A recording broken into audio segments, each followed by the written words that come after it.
ایک ایسی کہانی جو صرف تاریخ نہیں بلکہ ایک جذبہ ہے، ایک ایسا سفر جو صرف وقت نہیں بلکہ ایک مشن ہے۔ پاکستان کی تاریخ صرف کتابوں تک محدود نہیں بلکہ یہ ایک ایسا داستان ہے جو ہر دل میں بس جاتا ہے۔ مگر اس کہانی میں ایسے راز ہیں جو شاید ہی آپ کو پہلے کسی نے بتائے ہوں۔ اگر آپ بھی پاکستان کی اصل کہانی کو جاننا چاہتے ہیں، وہ بھی بنا کسی ملاوٹ کے، تو اس ویڈیو کو اینڈ تک دیکھنا مت بھولیں، کیونکہ آخر میں کچھ ایسے پوائنٹس بھی بتاؤں گا جو آپ کو ہلا کے رکھیں۔ کیا آپ جانتے ہیں اگر یہ ایک شخص نہ ہوتا تو پاکستان کا تصور کرنا بھی ممکن نہیں۔ 1857 کی جنگ آزادی نے بھارت میں چنگاری لگا دی، لیکن اصل طور پر مسلمانوں کی تحریک 20ویں صدی میں تیز ہوئی۔ سر سید احمد خان نے تعلیم کی روشنی پھیلائی اور علامہ اقبال نے 1930 میں ایک الگ ملک کا تصور دیا۔ پھر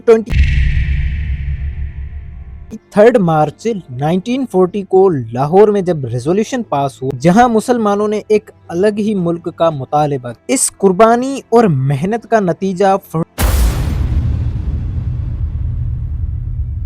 اگست 1947 کو سامنے آیا، جب پاکستان ایک نئے ملک کی شکل میں دنیا کے نقشے پر ابھر آیا۔ پاکستان صرف ایک دن میں نہیں بنا تھا،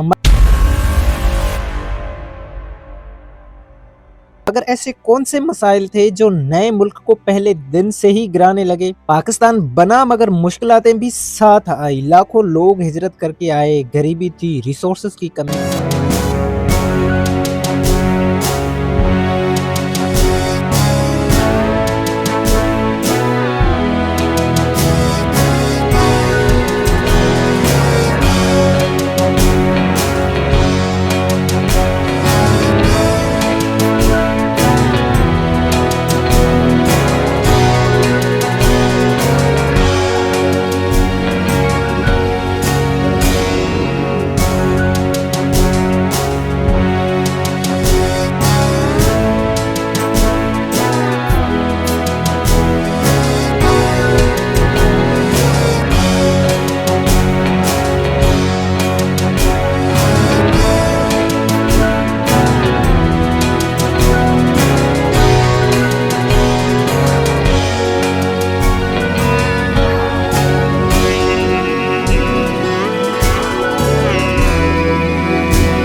قائد اعظم محمد علی جناح نے ملک کو مضبوط بنانے کی کوشش کی، مگر صرف ایک سال کے اندر وہ وفات پا گئے۔ پھر لیاقت علی خان نے قیادت سنبھال لی، لیکن 1951 میں ان کا بھی قتل ہو گیا۔ اس کے بعد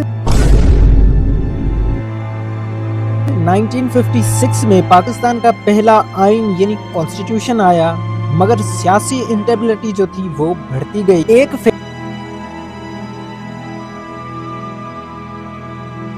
فیصلہ جو پاکستان کی تقدیر بدل سکتا تھا، الٹا ملک کو توڑ کے رکھا۔ آخر 1971 کا اصلی ذمہ دار کون تھا، یہ حقیقت ہر کوئی نہیں جانتا۔ 1958 میں پاکستان کا پہلا مارشل لا آیا اور ایوب خان نے اختیار سنبھالا۔ اس دوران پاکستان کی انڈسٹریلائزیشن اور اکانومی گروتھ میں آئی، مگر جمہوریت پیچھے رہی۔ 1965 کو جنگ ہوئی انڈیا کے ساتھ، جس میں دونوں ملکوں کو بھاری نقصان اٹھانا پڑا۔ اس کے بعد 1969 میں جنرل یحییٰ خان نے پاور لی، لیکن ان کے دور میں 1971 میں سب سے بڑا عملیہ جو پیش آیا